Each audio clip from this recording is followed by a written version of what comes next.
Hello बच्चों, study class में आप लोग का स्वागत है। आज हम सॉल्व करेंगे 2023 का बोर्ड का क्वेश्चन पेपर। और आपको बताऊंगा कि एक क्वेश्चन में कई सारे सॉल्यूशन बताता हूं बच्चों, तो क्वेश्चन पेपर को ध्यान से देखा करो आप और अपना प्रैक्टिस कर लिया करो। आप पॉज करके वीडियो को देखा करो, नहीं आता है तो मेरे वॉइस को सुना करो, क्योंकि मैं बहुत ज़्यादा आपको एक्सप्लेन करता हूँ चीज़ों के बारे में बच्चों। और आप लोग को अच्छा लगेगा तो प्लीज़ हमारे चैनल को सब्सक्राइब जरूर कीजिएगा बच्चों। ओके, स्टार्ट करते हैं। फर्स्ट एमसीक्यू करेंगे हम फर्स्ट में, और नेक्स्ट वीडियो में बच्चे फुल सॉल्यूशन दूंगा इसका। ओके, तो फर्स्ट क्वेश्चन देखते हैं। When aqueous solution of potassium iodide to lead the nitrate and mix and the insoluble substance separate out, chemical equation और रिएक्शन क्या होगा इसमें। हिंदी मीडियम आप लोग भी देख लो बच्चों, फिर समझाता हूँ आंसर इसका। पहला क्वेश्चन, जब पोटेशियम आयोडाइड और लेड नाइट्रेट के जलीय विलयन मिलते हैं तो एक अविलीय पदार्थ अलग हो जाता है, मतलब कि प्रेसिपिटेट बनता है, प्रेसिपिटेट। इसमें होने वाले अभिक्रिया का रासायनिक समीकरण क्या होगा बच्चों। ओके, अगर आप पोटेशियम आयोडाइड को मिलाते हो किसमें, लेड नाइट्रेट में, ठीक है, तो रिएक्शन क्या होगा वो पूछ रहा है आपसे बच्चों। ओके ओके बच्चों, देखते हैं आंसर इसका। देखो बच्चों, पोटेशियम आयोडाइड क्या होता है, question number first. Potassium iodide, इसको आपको रेट करना है लेड नाइट्रेट के साथ। लेड का पी भी होता है और नाइट्रेट NB3O2। तो ये हमेशा क्या देगा हमें, एक तो देगा लेड। लेड की दो वैलेंस ये होती है तो ये क्रॉस हो जाएगा, 9th क्लास में आपने सीखा होगा। ओके बच्चों, अब प्लस हमें क्या देगा, ये पोटेशियम नाइट्रेट देगा। अब हमें चेक करना है क्या ये बैलेंस्ड है या नहीं है। तो यहाँ पे देख सकते हो नाइट्रेट, ठीक है, यहाँ पे आयोडीन दो है तो 2 से मल्टीप्लाई करना पड़ेगा इसको हमें। ओके, और यहाँ पे 2 हो गया पोटेशियम, तो इसको भी 2 से मल्टीप्लाई करने का, तो अब ये बैलेंस है। तो इसका आंसर क्या होगा बच्चों, बी होगा। ओके, क्वेश्चन नंबर दूसरा। दूसरा क्या कह रहा है, when sodium bicarbonate react with dilute hydrochloric acid the gas evolve. जब सोडियम बाइकार्बोनेट को रिएक्ट करते हैं हाइड्रोक्लोरिक एसिड के साथ, और यहाँ पे लिखा हुआ है बच्चों डाइल्यूट। ओके, तो डाइल्यूट का मतलब क्या होता है, इसमें वाटर मिलाया गया है। ओके, तो ये सब नोट करने वाली चीज़ है बच्चों। तो कौन सा गैस इवॉल्व होगा हमसे ये पूछ रहा है, और ये हमारे पास 4 ऑप्शन दिया था, हम चेक कर लेते हैं। क्वेश्चन नंबर 2, सोडियम बाइकार्बोनेट क्या होता है बच्चों, NaHCO3। ओके, ये सॉलिड फॉर्म में होगा हमारा, और इस पर हमें रिएक्ट करना है हाइड्रोक्लोरिक एसिड HCl। डाइल्यूट है तो इसे एक्वस लिखना पड़ेगा हमें। और हमें कौन सा गैस इवॉल्व होता है, तो ये हमें क्या देगा, पहले तो सॉल्ट दे देगा NaCl। ओके, प्लस हमें देगा कार्बन डाइऑक्साइड गैस और वाटर। पानी का वाटर मिल्की हो जाता है, इससे हमें मालूम चलता है कि कार्बन डाइऑक्साइड गैस निकला है बच्चों, तो आंसर होगा कार्बन डाइऑक्साइड। ओके, तो इसका आंसर होगा C, carbon dioxide it turn lime water milky. Hindi medium वाले बच्चों आप लोग भी देख लो कि 2023 में पेपर कैसा आया था आप लोग का। जब सोडियम बाइकार्बोनेट हाइड्रोक्लोरिक अम्ल में अभिक्रिया करता है तो क्या होगा, ठीक है, तो आंसर होगा कार्बन डाइऑक्साइड गैस निकलती है जो चूने के पानी को दूधिया कर देती है। ओके, मिल्की वाटर में जो मैंने बताया। ओके बच्चों, क्वेश्चन नंबर 3 देखते हैं। हिंदी मीडियम ये भी देख लो, टमाटर में कौन सी अम्ल उपस्थित होते हैं, तो आप लोग जानते हो ऑक्जेलिक एसिड होता है, लैक्टिक एसिड दूध में होता है, मिथुनिक एसिड चींटी काटने में होता है, और एब्सिसिक एसिड खट्टी चीज़ों में होता है। ओके बच्चों, क्वेश्चन नंबर 3, इसका आंसर होगा ऑक्जेलिक एसिड। टमाटर में कौन सा एसिड पाया जाता है। ओके, क्वेश्चन नंबर 4 देखो बच्चों, फिर आपको समझाता हूँ, एक बार पढ़ लो आप।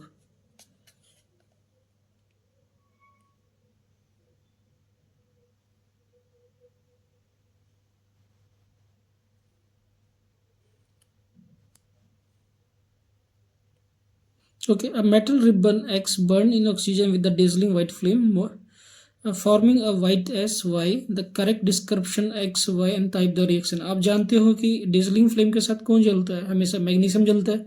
तो मैग्नीशियम को अगर ऑक्सीजन के साथ रिएक्ट करो तो मैक्सिमम ऑक्साइड बनता है, और ये कॉम्बिनेशन रिएक्शन होता है बच्चों, बताता हूँ आप कैसे। क्वेश्चन नंबर 5, मैग्नीशियम को रिएक्ट किया ऑक्सीजन के साथ तो ये क्या बनाएगा, मैग्नीशियम ऑक्साइड MgO। ये बैलेंस नहीं होती, यहाँ पे बैलेंस कर दें, ये सॉलिड फॉर्म में होता है बच्चों और ये गैस फॉर्म में होता है हमारा।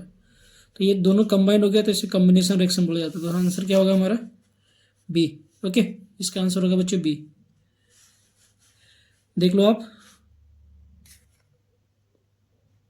हिंदी मीडियम वाले बच्चों आप लोग भी देख लो। किसी धातु X का रिबन ऑक्सीजन में चकाचौंध करने वाले श्वेत प्रकाश का ज्वाला से जलता है, जिसमें कोई श्वेत राख वायु बनती है। इस अभिक्रिया में एक्स वाई होने वाली अभिक्रिया का प्रकार सही विवरण प्रकार दीजिए। तो आंसर होगा बच्चों ये एक्स हमारा मैग्नीशियम होगा, वाई जब जलेगा तो मैग्नीशियम ऑक्साइड बनाएगा ये। ओके, और ये अभिक्रिया को क्या कहते हैं? संयोजन। ओके, मतलब कॉम्बिनेशन रिएक्शन की दो चीज मिलकर एक हो जाती है।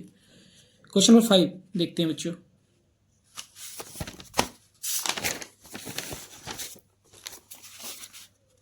क्वेश्चन नंबर 5 आप देख लो, फिर समझाता हूं आपको। The name of salt use to remove permanent hardness of water. Water का परमानेंट हार्डनेस हटाने के लिए कौन सा सॉल्ट यूज किया जाता है? देख लो, फिर समझाता हूँ बच्चों आपको। तो वॉशिंग सोडा यूज किया जाता है बच्चों। ये होता है क्या? सोडियम डिहाइकार्बोनेट, मतलब कि 10 हाइड्रेट होता है तो इसे डिहाइड्रेट बोला जाता है। तो आंसर होगा सी। ओके, आप जानते हो इसको कैसे बनाया जाता है, रिएक्शन में पढ़ा होगा आपने। आंसर होगा इसका क्या बच्चों? सोडियम। वॉशिंग सोडा का यूज किया जाता है परमानेंट हार्डनेस को हटाने के लिए।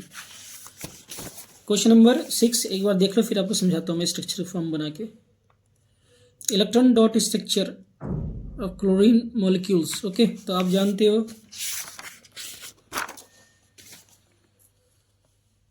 क्लोरीन Cl होता है और ये डाई एटॉमिक फॉर्म में पाया जाता है बच्चों नेचर में। Okay, okay, Cl2। आप जानते हैं कि क्लोरीन का अगर आप बनाओगे इलेक्ट्रॉनिक कन्फिग्रेशन तो KLMN, ठीक है। इसमें 2 टोटल एटॉमिक नंबर कितना होता है? 17 होता है, 8 और 7। तो इसको एक इलेक्ट्रॉन चाहिए स्टेबल होने के लिए बच्चों। तो ये क्या करता है? खुद से क्लोरीन का रिएक्ट कर लेता है। तो Cl and Cl, 2 difference Cl है तो इसका डॉट लेता हूँ, इसका क्रॉस लेता हूँ मैं, और ये हो गया एक, sorry, dot dot dot dot dot dot and cross cross cross cross cross cross. अब देखो बच्चों, इसका 1 2 3 4 5 6 7 है, और एक इसका, ये ऑक्टेट कंप्लीट हो जाएगा इसका। ओके, और ये इसका ऑक्टेट कंप्लीट हो जाएगा 8 पूरा। तो हमारा स्ट्रक्चर ऐसा बनेगा, इलेक्ट्रो डॉट स्ट्रक्चर। ओके बच्चों, तो ऑप्शन में हमारा क्या है? ये होगा, ठीक है। ये तो देखते ही आप काट सकते हो कि क्लोरीन जो होता है 2 वैलेंसी कभी करता ही नहीं है। ओके, 3 भी नहीं करता है, 2 भी कभी नहीं करता। तो ये तो देखते ही आप हटा सकते हो, रिजेक्ट कर सकते हो क्वेश्चन को।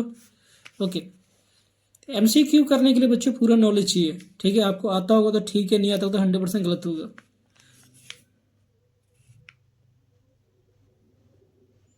Sodium hydroxide is term an alkali while ferric hydroxide is not, because, क्यों? ओके, हिंदी मीडियम वालों आप भी देख लो, फिर समझाता हूँ मैं इसको। Question number 7। Okay, Hindi medium वालों आप देख लो बच्चों।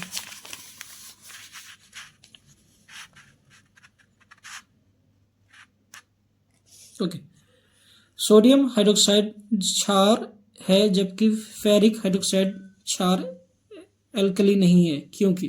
ओके, हमें रीजन देना है ऐसा क्यों है, देख लो बच्चों। ओके, सोडियम हाइड्रोक्साइड जो होता है वो क्या होता है? बेस होता है, which is soluble in water, while the ferric oxide is also base but is not soluble in water. इसके पीछे रीजन यही है बच्चों। सोडियम हाइड्रोक्साइड जो होता है वो सॉल्युबल इन वाटर होता है, तो ये डाइल्यूट होकर क्या बना देता है? OH माइनस आयंस बना देता है, और ये डाइल्यूट नहीं हो पाता है। ओके, तो आंसर होगा इसका बी। ओके बच्चों, हिंदी मीडियम वाले बच्चों, इसका आंसर बी होगा। Question number 8। Opening and closing stomata is due to, जो हमारा स्टोमेटा होता है बंद और खुलता कब है? Okay, high pressure of gas inside the cell, movement of water in out of the guard cell, stimulate the light in guard cell, diffuse carbon dioxide in and out of the guard cell. Okay, Hindi medium वालों आप भी देख लो। Question है रंध्रों के खुलने और बंद होने का कारण, ठीक है। और ये 4 ऑप्शन दिया हुआ है, आप देख लो ध्यान से, फिर समझाता हूँ आपको। देखो, ये खुलता कब है? जब मूवमेंट ऑफ वाटर, माना कि पानी जो है ट्रांसपेरेंसी से बाहर निकालता है, ओके, तब ये खुलता है। आंसर होगा बी। ओपनिंग क्लोजिंग कब होता है? जब पानी बहुत ट्रांसपरेशन हो जाता है तो ये बंद हो जाता है। तो आंसर होगा movement of water in and out of the guard cell. Okay, next question. Water in root enter due to, okay, root में पानी किस प्रोसेस से आता है? क्वेश्चन ये, the function of the root absorb water, different concentration ions between the roots and the soil, excess water present the soil, diffusion of water in the roots. Hindi medium वाले बच्चों आप भी देख लो।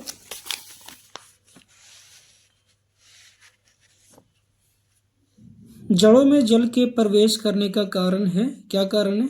जड़ों का जल में अवशोषित करने का कार्य, मृदा और जड़ों के बीच आयनों की सांद्रता में अंतर, मृदा में जल अधिक्य की उपस्थिति, जड़ों में जल का विसरण। ओके, देख लो बच्चों। देखो बच्चों, इसका मेन आंसर है difference concentration of ion between the roots and the soil.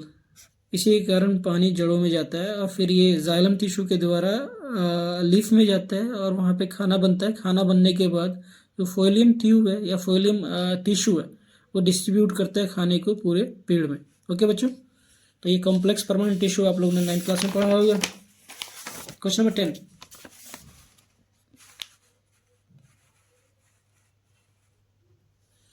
Which one of the statement is incorrect? इसमें से कौन सा इनकरेक्ट है आपको बताना है।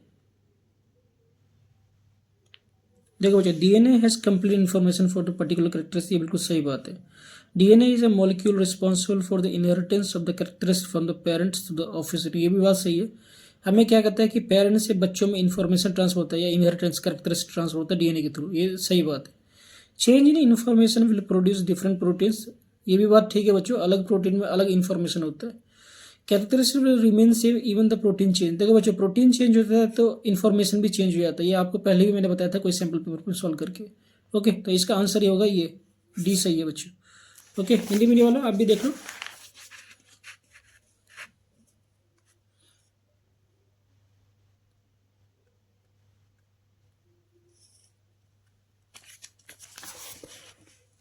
क्योंकि हिंदी मीडियम वालों ये क्वेश्चन आपका हिंदी मीडियम में गलत दिया हुआ, ये सत्य नहीं होगा, असत्य होगा। ठीक है, असत्य होगा। ओके, हिंदी मीडियम वाला आप भी ध्यान देखा करो, कभी कभी पेपर में गलती होता है तो आप इंग्लिश में देख लिया करो, इंग्लिश का जो सही होता है वो सही माना जाता है। ओके, तो इसका आंसर होगा डी, प्रोटीन में परिवर्तन होने का लक्षण समान रहेगा। ओके, नेक्स्ट क्वेश्चन देखते हैं।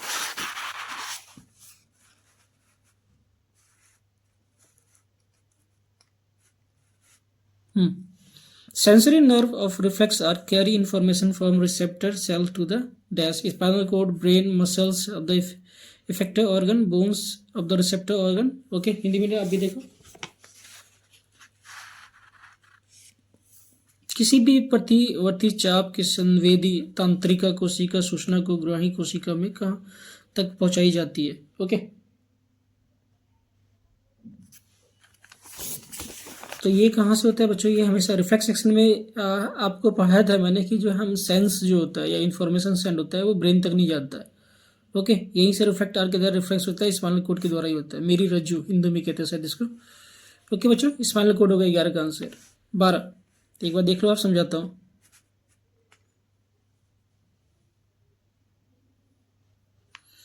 Cross between pea plant and the white flower VV and the pea plant with the violet flower V capital V result F2 progeny in which ratio the violet color। तो ये बच्चों आपने पढ़ा होगा NCERT में। इसका आंसर क्या होता है? हिंदी में आप भी देख लो। इसमें कह रहे हैं कि दो डिफरेंट मटर को क्रॉस करेंगे तो सेकेंड प्रोजेनी का जो रेशियो होगा क्या होगा? वो तो 3:1 होता है हमेशा। 75% टू, ऐसे भी लिखा सकता है बच्चों, 75% टू 25%। ओके, तो ऐसे भी लिखा जाता है। इसका आंसर होगा सी। ओके, 12 का आंसर होगा सी। नेक्स्ट, मैग्नीफील्ड में मैंने बहुत सारे क्वेश्चन कराए आप लोग को, कोई ना कोई क्वेश्चन डेफिनेटली एग्जाम में आएगा आपके। एक बार देख लो फिर समझाता हूँ आपको। The correct pattern of magnetic field lines of the field produced by the current carrying circular loop. Okay, circular loop के बारे में पढ़ा होगा आपने एनसीईआरटी में। तो इसमें कौन सा करेक्ट है? तो आप जानते हो कि मतलब कि हम करंट कैरिंग के वायर में करंट पास करते हैं तो उसके चारों तो मैग्नीफील्ड कंटिन्यूसली प्रोड्यूस होता है और सेंटर में जो होता है सबसे बड़ा सर्कल होता है, तो वो स्ट्रेट लाइन के द्वारा दिखाते हैं अगर फ्रंट व्यू से हम देखते हैं तो ऐसा कुछ बनता है बच्चों। तो इसका आंसर होगा बी। ओके, इसका आंसर होगा बी। क्वेश्चन नंबर 15 देखो बच्चों, ये क्वेश्चन फिजिक्स से कह रहा है 2 LED bulb 12 volt 6 vote connect in the series if the current through the 12 volt is 0.0 ampere the current through the 6 volt bulb will be okay. ये question physics है बच्चों, देखो आपको समझाता हूँ थोड़ी सी। एक सर्किट है जिसमें 2 बल्ब लगा हुआ है,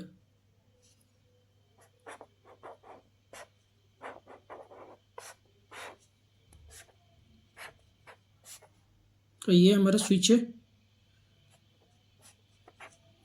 और ये एमीटर लगा हुआ है इस पूरे करंट में 0.06 एम्पियर का। ये बल्ब हमारा जो है बच्चों, ये है 12 वोल्ट का और ये 6 वोल्ट का और ये वोल्ट है हमारा, ठीक है। और ये स्विच है हमारा। इसमें कह रहा है कि ये सीरीज में है हमारा पूरा का पूरा। तो इसमें कह रहा है कि 12 वोल्ट में करंट जो है, देखो 12 वोल्ट में करंट जो है हमारा 0.06 एम्पियर है। तो पूछ रहा है कि 6 वोल्ट में क्या होगा, ओके ये पूछ रहा है। तो आप यहाँ पे साफ साफ लिखा हुआ है कि हमारा सर्किट जो है सीरीज में है बच्चों। तो इसका एडवांटेज लो, आप जानते हो कि सीरीज में पूरे सर्किट में करंट क्या होता है, सेम होता है। तो इसमें भी करंट क्या होगा, सेम ही होगा। तो इसमें भी आंसर क्या होगा 0.06 एम्पियर। तो इसका आंसर हो जाएगा बच्चों बी, ओके। हिंदी मीडियम वालों, आप जानते हैं कि सीरीज में पूरे सर्किट में करंट क्या होता है, सेम होता है। तो इसका आंसर क्या होगा बी, ओके। देखो आपने राइट हैंड थंब रूल पढ़ा होगा। एक क्वेश्चन है, एक alpha particle enter the uniform magnetic field show in the direction of motion of alpha particle. देखो इलेक्ट्रॉन मान लो एक अल्फा पार्टिकल है, ये मैग्नेटिक फील्ड में परपेंडिकुलर फ्लो हो रहा है ऊपर की तरफ, ठीक है। तो पार्टिकल जब जिस डायरेक्शन में जाता है तो करंट हमेशा अपोजिट डायरेक्शन में बनता है बच्चों। तो करंट हमेशा बनेगा नीचे की तरफ, आई करंट नीचे की तरफ बनेगा, ओके।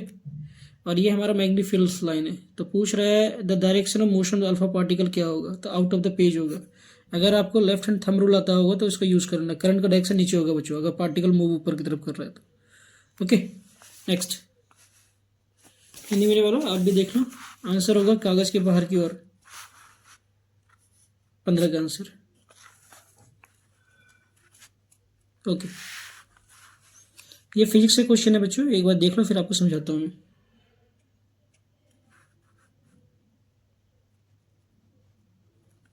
किसी प्रतिरोधक के मान को घटाकर उसके प्रारंभिक मान का आधा कर दिया जाता है। यदि विद्युत परिपथ के अन्य प्रचालों की कोई परिवर्तन नहीं होता है तो प्रतिरोधक के उत्पन्न ऊष्मा होगी क्या। मतलब हमसे हीट पूछ रहा है, हीट में क्या चेंजिंग होगा बच्चों, ओके। इंग्लिश मीडियम वाले बच्चों आप भी देख लो। इसमें कह रहा है कि resistance of the register reduce to half, ठीक है। कोई रेजिस्टेंस है हमारा, उसे हाफ कर दिया गया पहले से जो इनिशियल था। तो आप जानते हो हीट का फार्मूला क्या होता है बच्चों, हीट का फार्मूला होता है I²RT, ओके। अब कह रहा है कि जो रजिस्टर था हमारा उसे आधा कर दिया पहले के, तो अब क्या हो जाएगा हीट हमारा I²R/T और ये हो गया T।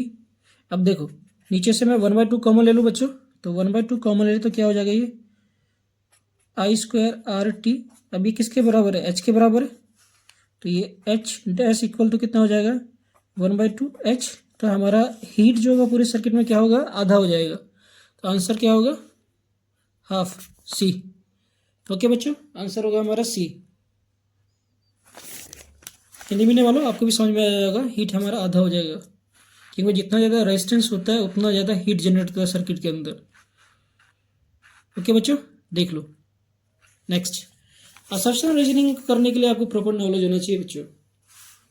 देखो ये 4 ऑप्शन है और ये हमें दिया हुआ असर्शन, ये रीजन है, आप पढ़ लो फिर समझाता हूँ आपको। In human if gene B is responsible black eye and gene B is responsible brown eye, okay. ये है ब्लैक आई के लिए बच्चों और ये है ब्राउन आई के लिए। Then the colour of eye of the progeny, मतलब कि प्रोजेनी मतलब बच्चा, gene combination B and capital B will be black, okay. तो बच्चे का जो आंख हुआ कंबाइन होने के बाद वो ज़्यादातर बच्चों में पाया गया ब्लैक, ओके। ये हमें कंक्लूजन निकला है। अब रीजन दे रहा है the black colour of the I is a dominant trait. तो ये आंसर बिल्कुल सही है बच्चों। ब्लैक कलर जो हो गया जिन के अंदर वो डोमिनेंट है, इसलिए कलर ज़्यादा बच्चों में देखने को मिला। तो आंसर क्या होगा, दोनों ही ठीक है, रीजन भी ठीक है। तो इसका आंसर क्या हो जाएगा ए, ओके। क्वेश्चन नंबर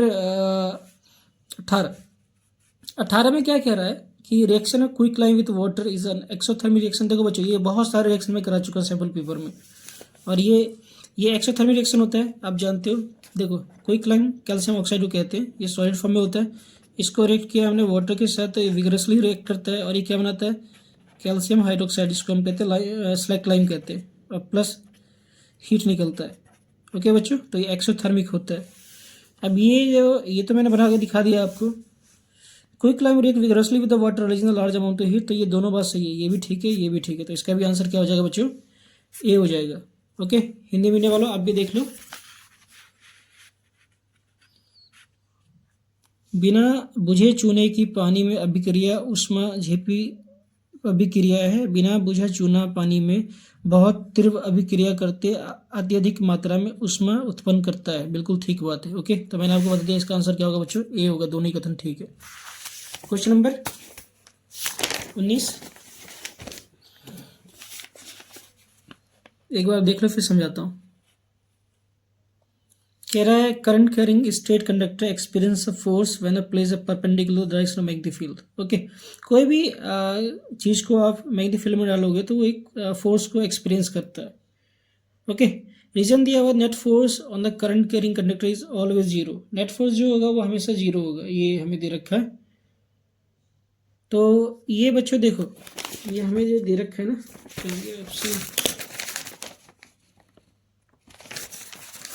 देखो जब एक कोई फोर्स होता है, ये बात तो बिल्कुल सही है कि कोई भी चीज़ को मैग्नेटिक फील्ड में लगता है तो एक फोर्स को फील करता है।